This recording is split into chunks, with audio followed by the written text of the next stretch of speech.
김광태 목사의 주님의 비전을 품고 주님과 동행하며. 사랑하는 여러분, 오늘 또 주님의 비전을 품고 주님과 동행하는 인생 이야기를 나누게 되어 참 기쁘고 감사합니다. 우리 모두는 자신의 삶을 풍요롭게 가꾸고 싶어 합니다. 참 좋은 일입니다. 그런데 삶을 풍요롭게 가꾸기 위해 무엇이 필요합니까? 역사를 보면 인간은 풍요로운 삶을 위해 과학기술, 지식, 건강, 돈을 추구해 왔습니다. 모두 필요한 것들입니다. 그러나 우리들이 풍요로운 삶을 살도록 하기 위해 하나님께서 우리에게 주신 절대적인 중요한 방법이 있습니다. 누가복음 17장 11절 19절에 그 방법을 예수님이 소개해 주시고 있습니다. 누가복음의 이야기에는 나병에 걸린 사마리아인이 등장합니다. 사마리아인은 혼혈 민족으로서 유대인에게 경멸을 받았습니다. 차별, 경멸을 받는 사람도 풍요로운 삶, 행복한 삶을 창조할 수 있을까요? 더더욱 그는 나병에 걸렸습니다. 나병에 걸린 사람도 풍요로운 삶, 행복한 삶을 창조할 수 있을까요? 자신이 나병에 걸렸다는 것을 알게 된 순간 이 사람은 무슨 생각을 했을까요? 나병은 단순한 의학적 질병이 아니라 사회적 고립과 종교적 단절을 의미하는 절망의 상징이었습니다. 자신이 나병에 걸린 것을 인지하는 순간 그는 큰 충격과 절망에 빠졌을 것입니다. 나병은 절대로 치유되지 않는다. 내 인생은 이제 다 끝났다. 또한 극심한 수치심과 고리감에 빠졌을 것입니다. 사람들이 나를 피할 것이다. 저 사람은 죄 때문에 저렇게 되었다. 라고 수군거릴 것입니다. 단순히 아프다는 고통이 아니라 부끄럽다, 나는 더럽다는 자기 존재의 수치를 느꼈을 것입니다. 가족에게서 떨어져야 했고 정든 마을에서 쫓겨나야 했습니다. 인생의 모든 관계가 무너지는 절망입니다. 그는 더더욱 절망합니다. 하나님도 나를 버리셨는가? 나병은 하나님의 저주로 해석되었습니다. 그는 기도의 자리, 예배의 자리에서 쫓겨나며 이제 하나님은 내 기도를 들으시지 않으실 것이다 라고 절망합니다. 그는 몸뿐만이 아니라 영혼까지 문드러지는 고독, 영혼의 절망에 빠지게 됩니다. 여러분, 이런 사람도 다시 풍요로운 삶을 살 수 있을까요? 있습니다.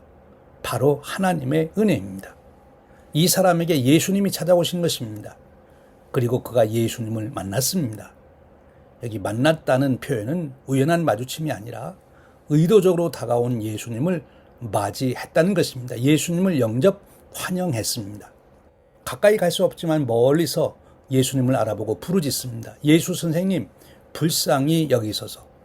예수님을 생명을 다스리는 분으로 인정하고 자신을 예수님 앞에 내놓은 것입니다. 하나님의 은혜에 대한 믿음의 응답이었습니다. 예수님이 말씀하십니다. 가서 제사장들에게 너희 몸을 보이라. 그들이 가다가 깨끗함을 받은지라. 그는 예수님의 말씀을 신뢰하고 순종합니다. 놀라운 역사는 바로 말씀에 대한 신뢰, 순종하는 믿음에서 일어납니다. 존 웨슬리는 믿음은 아직 보지 못한 것을 신뢰하고 아직 이루어지지 않은 것을 향해 걷는 것이다 라고 했습니다. 순종의 믿음이 나병이 치유되는 은혜를 경험하게 하는 통로가 되었던 것입니다. 그런데 여러분, 이야기는 여기서 끝나지 않습니다. 즉 사마리아인이 나병에서 치유받은 것으로 풍요로운 삶, 온전한 행복의 삶을 이루는 것이 아니라는 것입니다. 그 다음에 이어지는 이야기가 더더욱 중요합니다. 15절입니다. 그 중에 한 사람이 자기가 낳은 것을 보고 큰 소리로 하나님께 영광을 돌리며 돌아와 예수의 발 아래 엎드려 감사하니 그는 사마리아 사람이라. 그에게 이르되 일어나 가라, 내 믿음이 너를 구원하였느니라 하시더라. 너를 구원하였느니라는 구원의 완성을 의미합니다. 풍요로운 삶을 시작하게 된 것입니다. 이 축복은 바로 감사로 인하여 받게 된 것입니다.